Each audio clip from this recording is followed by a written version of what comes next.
अत्याचारांच्या घटनांमध्ये वाढ झाली आहे. त्या राज्यामध्ये कायदा सुव्यवस्था ही आता शिल्लकच राहिली नाही. सत्ताधारी सत्ता मिळवण्यासाठी आणि सत्तेचा मलिदा चाकण्यासाठी एकमेव धंदा त्यांचा सुरू आहे, त्यामध्ये ते व्यस्त आहे. आणि छोट्या बालिकेवर रोजचे अत्याचार हे आता महाराष्ट्राची दररोज मान शर्मेनं खाली जावी अशा प्रकारच्या घटना महाराष्ट्रात घडत आहेत. आणि अशा स्थितीमध्ये जनतेच्या भावनांचा विचार करून, लोकांच्या उद्रेकाचा विचार करून आम्ही निषेध म्हणून सरकारच्या या कृतीकडे लक्ष वेधण्यासाठी बंद पुकारला होता, आवाहन केलं होतं. परंतु कोर्टाने माननीय उच्च न्यायालयाने जो काही निर्णय दिला, बंदला बेकायदेशीर ठरवणं, खरं म्हणजे हा एक घटनात्मक किंवा घटनेच्या माध्यमातून आंदोलनाचा बंदचा अधिकार महात्मा गांधींच्या काळापासून आम्हाला सर्वोच्च न्यायालयामध्ये दाद मागता आली असती, पण वेळ नव्हता. त्यामुळे माननीय उच्च न्यायालयाच्या निर्देशाचं आम्ही पालन करायचं ठरवलं आणि बंद मागे घेतलं. परंतु जनता जर उत्स्फूर्तपणे बंद करत असेल तर त्याला आमचा कुठलाही विरोध नाही. जनता आम्ही मात्र रस्त्यावर आमचा पक्ष म्हणून आम्ही कुठेही अशी कामगिरी करणार. आणि सरकारच्या या संपूर्ण परिस्थितीमध्ये जो एक राग आहे सरकार विरुद्ध आणि जे चीड आहे, तुम्ही लाडली बहीण कार्यक्रम घेण्यासाठी बाहेर फिरताय आणि मुख्यमंत्री स्वतःच्या जिल्ह्यात छोट्या छोट्या मुलीवर एवढ्या मोठे घटना घडल्यानंतर त्या ठिकाणी भेट सुद्धा देत नाही. हे किती दुर्दैव आहे. ही परिस्थिती पाहत नाहीत, लोकांच्या भावनांचा विचार करत नाही. तर मला वाटतं की सत्ता हातून जात आहे म्हणून अस्वस्थ असलेल्या लोकांनी हा या सर्व गोष्टीकडे दुर्लक्ष केलेलं आहे. आज मी स्वतः संविधान चौकामध्ये नागपूरच्या बसणार आहे. आमचे प्रदेशाध्यक्ष नाना पटोलेजी ठाण्यात बसणार आहे. आमचे बंटी पाटील कोल्हापूरमध्ये बसणार आहे आणि बाळासाहेब थोरात नगरमध्ये आणि सर्व जिल्हा स्तरावर, तालुका स्तरावर आम्ही या सरकारचा निषेध करणार आहोत. आणि तातडीनं कायदा सुव्यवस्था ही जी कोलमडली आहे ती परत पूर्वपदावर आणण्यासाठी लक्ष द्यावं, या मागणीसाठी आम्ही प्रयत्न करणार आहोत. तुम्हाला एक गोष्ट सांगितली पाहिजे, कालच या बदलापूरच्या प्रकरणामध्ये 2 सदस्यीय अहवाल आला. त्या अहवालामध्ये अत्यंत गंभीर अशा स्वरूपाची त्या अहवालामध्ये निष्कर्ष नोंदवले आहेत. त्यामध्ये स्पष्टपणे म्हटलं आहे की शाळा व्यवस्थापनाने एवढं गंभीर त्या माणसाला नियुक्त करताना कुठलीही चौकशी केली नाही. त्याला विना ओळखपत्राने मुक्तपणे संचार करत होते त्या परिसरात. आणि एकदा नाही अनेक दिवसापासून त्या मुलीवर अशा प्रकारचं घाणेरडं कृत्य हा नराधम करत होता. ही गोष्ट लक्षात आणून दिल्यानंतर सुद्धा 48 तास प्रशासनाने कुठलीही कारवाई केली नाही आणि त्याकडे दुर्लक्ष केलं. डॉक्टरांनी सुद्धा त्या मुलीची मेडिकल तपासणी करताना सुद्धा 12 तास लावले. हे डॉक्टरांचा सुद्धा अक्षम्याचा गुन्हा आहे. त्यामध्ये नोंदवलेले जे निष्कर्ष आहेत 2 सदस्य समितीमध्ये, की शाळा समिती याला जबाबदारच आहे, ते तर माननीय न्यायालयाने म्हटलं आहे. परंतु अनेक निष्कर्ष इतके गंभीर आहेत की राज्य कुठे घेऊन चाललंय हा खरा प्रश्न महाराष्ट्रात पडतो. आज तुम्ही सगळ्यांनी संप मागे घेतलेला आहे. जनता पण सर्वसामान्य या ठिकाणी सकाळपासून सगळ्या महाराष्ट्रात सुरू आहे.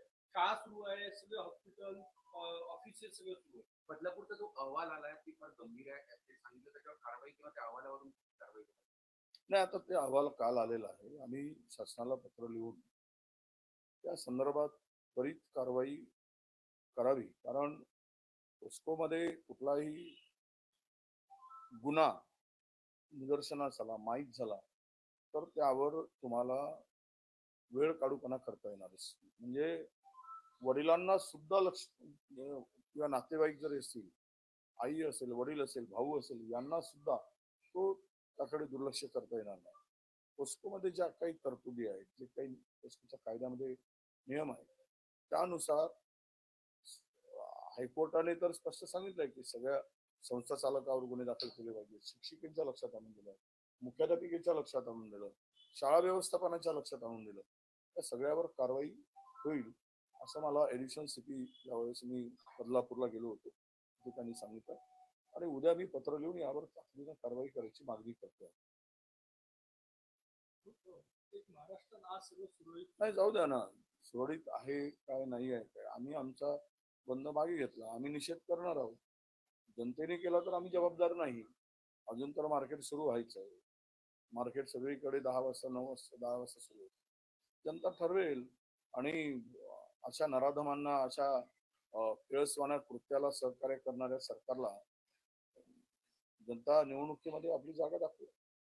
हे राज्य काही कायद्याचं राज्य थोडी झालं, हे लुटारूचं, चोराचं, डाकूंचं राज्य झालेलं आहे. एकमेव धंदा आहे, सरकारी तिजोरी खाली करून मताचं राजकारण करा आणि सरकारी तिजोरी खाली करून स्वतःच्या पोट भरा, स्वतःचा लुटून खा. एकमेव धंदा चाललाय. माहिती आहे आता लोकसभेमध्ये 70 80 कोटी रुपये दिल्याची माहिती समोर येते. कोण कारवाई करणार एका उमेदवाराला?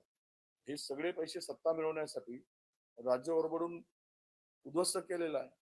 मी सांगितलंय की 2,14,000 कोटीचा 2,14,000 कोटी कुठे गेले? ते लायबिलिटी आहे, तिची तूट आहे. आता हे सगळं कर्ज तर वाढलाच, पुन्हा रोज टेंडर काढणं सुरू आहे. म्हणजे भ्रष्टाचारासाठी राज्य विकण्याचं काम या लोकांनी केलं. यांच्यावर कोणावरही कंट्रोल नाही, कोणाचा कोणाशी सगळं सुसाट चाललाय. पूर्वी कुठंतरी कंट्रोल होता, पण या 2-3 वर्षात आम्ही पाहतोय काही कंट्रोल नाही. आणि सर्रास अनावश्यक टेंडर 15 वर्षात जेवढे टेंडर काढले नाही तेवढे टेंडर 2 वर्षामध्ये काढले. 2 वर्षात जरा माहिती घेतली पाहिजे. आणि महाराष्ट्रामध्ये जानेवारी ते मार्च मध्ये 2141 घटना घडल्या.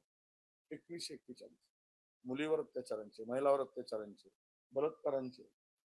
आणि एवढं कहू नये, राज्य आज महाराष्ट्र हे या महिलावरील अत्याचारामध्ये 1 नंबरचा राज्य झालाय. कुठे काय करताय? पोलिसांमध्ये आपसात खूप मतभेद निर्माण झाले. अनावश्यक लोकांना त्या ठिकाणी बसवलं गेलंय. मस्जिदला लोकांना बसवलं गेलेलं आहे. हे कायदा त्यामुळे धाक राहिला नाही. ना गृह खात्याचा धाक राहिलाय, ना गृहमंत्र्यांचं लक्ष आहे. कारण 10-10, 20-20 खाते आहेत त्यांच्याकडे, ते तिकडे लक्ष देऊ शकत नाही.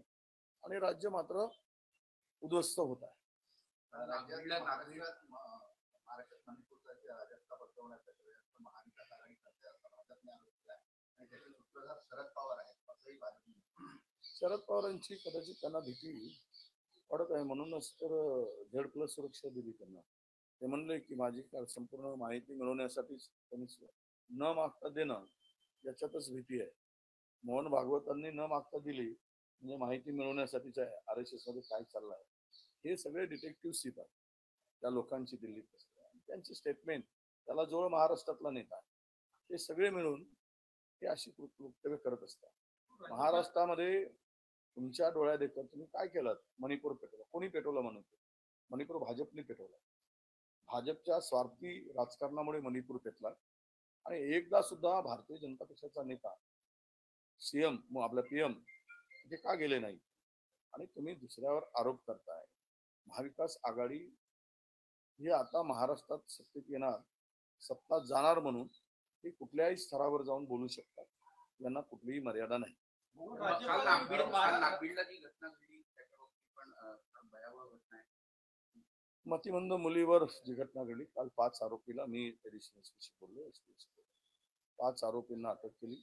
स्थानकामध्ये घडली. मला हेच सांगायचं आहे की एवढा महाराष्ट्र हादरला असताना पुन्हा त्या तरुणांची ही हिंमत होते आहे, याचा अर्थ त्यांना कुठेतरी भीती आहे का?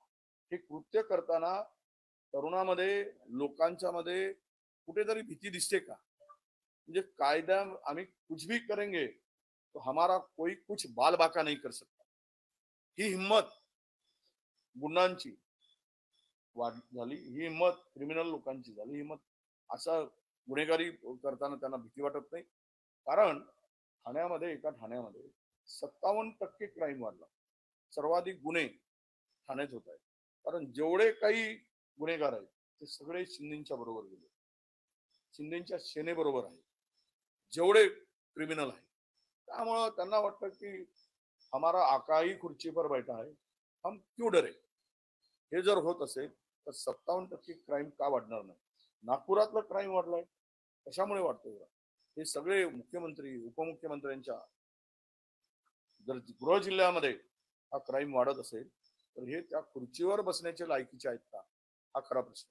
महाविकास आघाडीमध्ये मुख्यमंत्री पदाच्या चेहऱ्याबाबत ठाकरे एकाकी पडले आणि शरद पवार नाही, ठाकरे तरीही बनवणार. ते भाजपा कितीही महाविकास आघाडीमध्ये वाद लावू दे, महाविकास आघाडीची सत्ता ही महाविकास आघाडी ठरवून ज्याला मुख्यमंत्री करायचं महाविकास आघाडी करेल. कोणी एकाकी पडलेलं नाही. आमचा उत्तम समन्वय आहे, आमच्या बैठका सुरू आहेत आणि मुख्यमंत्र्यांचा विषय जो आहे तो एकत्र बसून हायकमांड निर्णय घेईल. हायकमांड मध्ये आमचे मल्लिकार्जुन खरगे साहेब आहेत, राहुलजी आहेत, सोनिया मॅडम आहेत, इकडे शरद पवार साहेब आहेत, उद्धवजी आहेत, हे सगळे बसतील आणि तो निर्णय होईल. तो फार आमच्यासाठी अडचणीचा आहे. अडचणीचा महायुतीसाठी आहे. तुम्ही राजकारणात महायुतीमध्ये काय चाललंय? काय आलवेल आहे? कोणाचा पायपस कोणाच्या पायात आहे? लाडकी बहीण म्हणून तिघे सांगतात. अजित पवार तर लाडकी बहीण मुख्यमंत्री नावही घेत नाही त्या लाडकी बहीण योजनेचं. लाडकी बहीण मी चालली म्हणून सांगतात. ते मुख्यमंत्री म्हणतात मी चालली, देवेंद्र फडणवीस म्हणतात मी चालली. आता कोणी आणली आणि महाराष्ट्राला खड्ड्यात घालायचं काम करतात. मला तुम्हाला आपसात इतकं वितुष्ट आहे त्यांच्या, केवळ शीतयुद्ध, कोल्ड वॉर तिघामध्ये सुरू आहे. राज्यपाल नियुक्त 12 जागांचे 2 वर्षापासून पकडलेले आहेत. ही कोर्टात गेली होती. काल उद्धव ठाकरेंनी मागणी केली की त्या 12 जागांची जी यादी दिली होती महाविकास आघाडीने त्यावर निर्णय घ्यावा. असं आहे की 12 जागांच्या संदर्भात पहिल्यांदा इतके दिवस ही जागा रिक्त होती. त्याला ते केशरी नावाचे राज्यपाल जबाबदार आहेत. त्या माणसांनी राजकारण केलं, घटना बघितली नाही, संविधानाला धरून त्यांना काम करता आलं नाही. खरं तर संविधान विरोधीच कृती होती ती आणि त्यामुळं या जागा रखडत ठेवल्या. विविध क्षेत्रातील 12 लोकांची नावं आम्ही दिली. आता आम्ही म्हणालो की ते तुरंत भरा. ठीक आहे, कोण भरत नाही पुढच्या सरकारमध्ये भरू देत, आम्ही स्वागतच करतो, आम्ही विरोध करत नाही त्या निर्णय. कारण सरकारची मागणी होती की आम्हाला परवानगी द्या, पण कोर्टाने ते नाकारलं. उद्धवजींची मागणी नाही, कोर्टाची आपल्या सरकारची मागणी होती की आम्हाला भरायची परवानगी द्या. म्हणजे आम्ही लिस्ट दिली ती भरायची नाही आणि तुम्ही जे लिस्ट दिली ती भरायची. तर कोर्टाने योग्य निर्णयाचं आम्ही स्वागत करतो. महाराष्ट्र बंद के ऊपर क्या कहेंगे आज जो महाराष्ट्र बंद का आपका आह्वान था जिसको पीछे लिया गया? नहीं, कोर्ट का सम्मान करते हुए हमने ये निर्णय पीछे लिया है. हम लोग सरकार का सरकार की कानून से व्यवस्था की जो धज्जियां उड़ चुकी है, यहाँ पे कानून का राज्य ही नहीं बचा है. तो इस स्थिति में हम लोग काली फीत लगाकर और मुंह में पट्टी बांध के, काली फीत मुंह में बांधकर, हाथ में काला झंडा लेकर ये सरकार का निषेध करेंगे और महिलाओं के अत्याचार जो हो रहे हैं इसके तरफ सरकार का ध्यान आकर्षित करने का निर्णय हमने आज लिया है. विविध शहरों में हम बड़े बड़े सब मुख्य नेता जो गण हैं वो बड़े बड़े शहरों में बैठेंगे. तालुका स्तर पे लेकर तो जिला स्तर के नेता अपने अपनी जगह, अपने अपने डिस्ट्रिक्ट में तालुका प्लेस कर इस सरकार का निषेध करेंगे और सरकार का ध्यान आकर्षित. हिंदी में जानना चाहेंगे जो अहवाल आया है बदलापुर के बारे में, उसके बारे में क्या 2 मेंबर का 2 सदस्य का जो अहवाल समिति में, उसमें गंभीर स्वरूप का उसमें नोंद है और वो उस अहवाल के आधार पर संस्था के चालक और संस्था के बाकी कर्मचारी भी इसमें दोषी है. इन्होंने दोषी मीन्स दोषी नहीं कहा गया है, पर इनकी नेग्लिजेंस, इन्होंने इनके तरफ ध्यान नहीं दिया. जब ये प्रकरण सामने आया था तो 48 घंटा तक इन्होंने कोई कार्रवाई नहीं की और उनसे उल्टा सीधा जवाब देकर सवाल करते रहे. हॉस्पिटल में भी 12 घंटा तक उसका मेडिकल नहीं किया गया. जो कर्मचारी की नियुक्ति की गई इसको कोई भी उसका कैरेक्टर के बारे में कोई इंक्वायरी नहीं करते हुए उसकी नियुक्ति की गई। ये लड़कियों के साथ लड़कियों को 1 इंच तक इंजरी हुई है।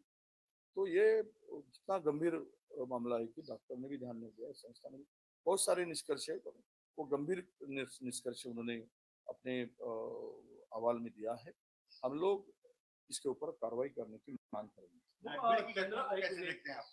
नागभीड़ की घटना ये अभी देखिए, बदलापुर हो या नासिक हो, जलगांव हो, नागपुर हो, अकोला हो, ऐसे सारे घटनाएं घटते हुए महाराष्ट्र में पूरा जन आक्रोश होने के बाद भी अगर नागभीड़ में ये घटना कल घटती है, इसका मतलब यही है कि आरोपी के ऊपर किसी का अभी कंट्रोल नहीं रहा है, कानून सुव्यवस्था पूरी धज्जियां उड़ चुकी है। तो इसीलिए गुनेगार जो होता है, क्राइम करने वाला, उसको लगता है कि उसको डर नहीं लगा है, किसी चीज का डर नहीं लगता है, क्योंकि शासन कुछ नहीं कर सकता, शासन हमारा बाल बाका भी नहीं कर सकता। ऐसी हिम्मत क्रिमिनलों की बढ़ चुकी है, क्योंकि सारे क्रिमिनल महाराष्ट्र के सत्ताधारियों के साथ में फोटो निकाल रहे, उनके पार्टी में जा रहे, और जो क्रिमिनल के ऊपर पार्टी की कार्रवाई होती है उस तुरंत वो पार्टी में जाने के बाद में अगर पुलिस कार्रवाई करती है तो पूरे पीआई की तुरंत बदली हो जाती है। ये उदाहरण नागपुर जिले के ग्रामीण में हुआ है कि जो जिसके ऊपर एनडीए के अंदर में कार्रवाई की गई वो भाजपा से संबंधित था, उस पीआई की 6 महीने के अंदर में बदली की गई। तो ये सब महाराष्ट्र में चल रहा है। थाना जिला में तो पूरे क्रिमिनल मुख्यमंत्री की पार्टी में गए, वो खुलेआम छाती निकाल कर फोटो निकाल रहे, सेल्फी निकाल रहे मंत्रालय जाकर, वहां के लोग जो मर्डर केस में थे। तो ये कानून सुव्यवस्था कैसी रहेगी स्टेट के अंदर में? कानून ये बिहार से भी बदतर, बिहार का नाम हम लेते हैं, बिहार से भी बदतर स्थिति महाराष्ट्र की कानून सुव्यवस्था में हो चुकी है। पूरा खुलेआम ड्रग्स का मामला चल रहा है।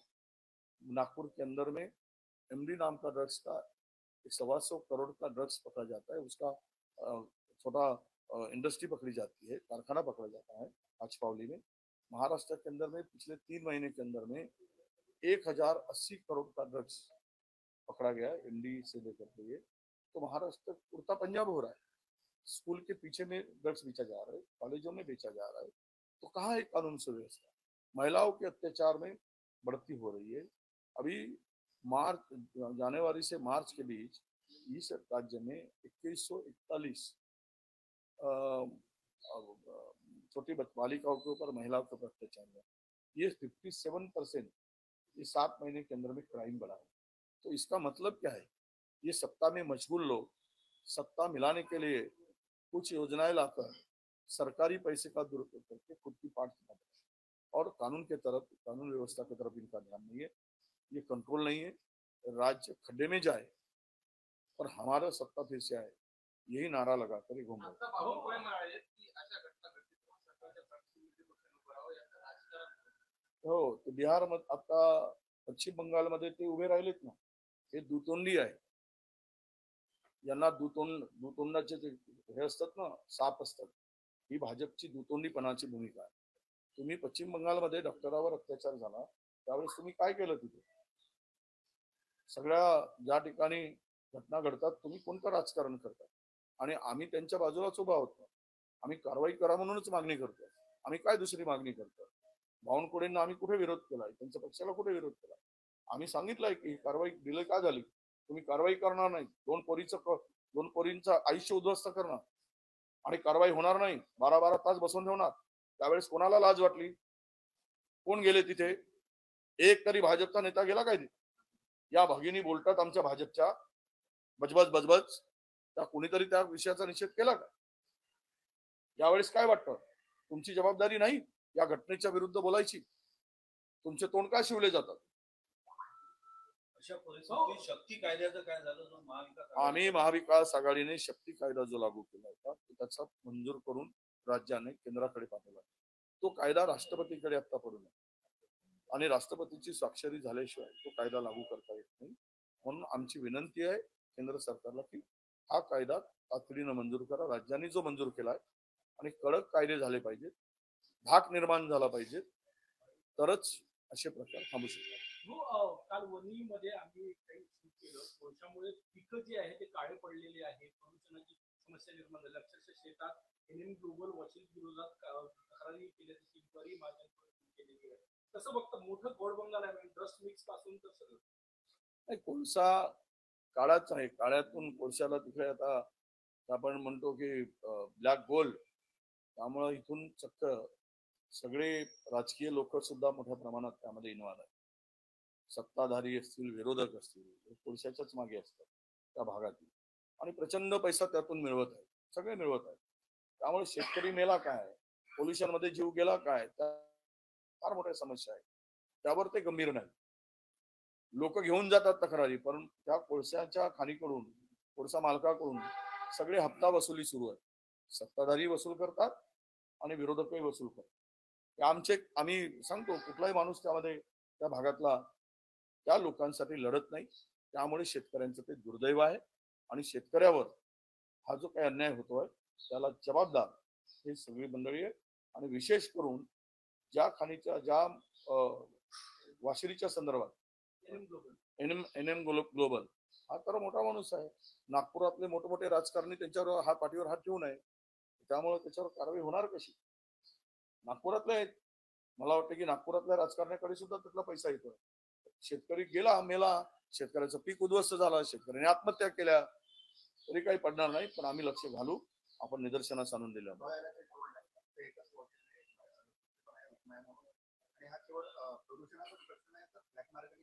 ब्लॅक मार्केटिंग आहे. त्यामध्ये कचरा मिसळला जातोय, ते डस्ट मिसळली जाते. याच्यातून प्रचंड पैसा मिळवला जात आहे. अधिकाऱ्यापासून सर्व राजकारण त्यामध्ये इन्व्हॉल्व आहे. हे सगळा धंदा गेल्या 5-7 वर्षात सुरू आहे आणि सगळ्यांना हप्ता जातोय. त्यामुळे कोणी तो विभागही काम करत नाही, विभागाचे अधिकारी काम करत नाही, कारवाई करत नाही. सब गोड बंगाल आहे. ही सत्ता बदलल्याशिवाय कोळशामध्ये झालेल्या या सगळ्या प्रकारावर नियंत्रण आणता येतं. नियम बाह्य त्या रुक्मिणीला तर माझ्या माहितीप्रमाणे रुक्मिणी आणि गुप्ता कोलवाश्रीज वगैरे मिळून 800 कोटी रुपयाचा दंड त्यांच्यावर आहे. ते दंडाची वसुली होत नाही, पण धंदा मात्र सुरू आहे. थँक्यू.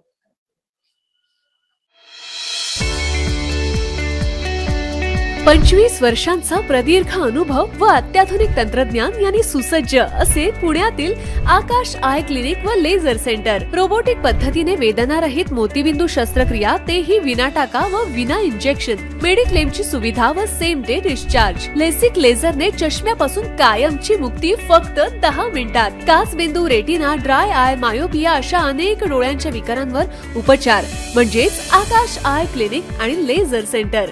CTR कंपनी जवळ, विमान नगर, नगर रोड, पुणे. संपर्क 8888173100.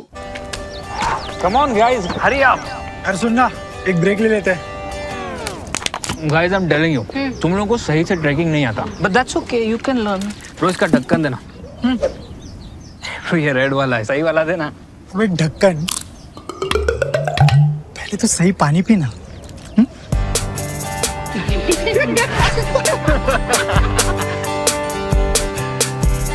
Manikchand Oxyrich, proudly Indian.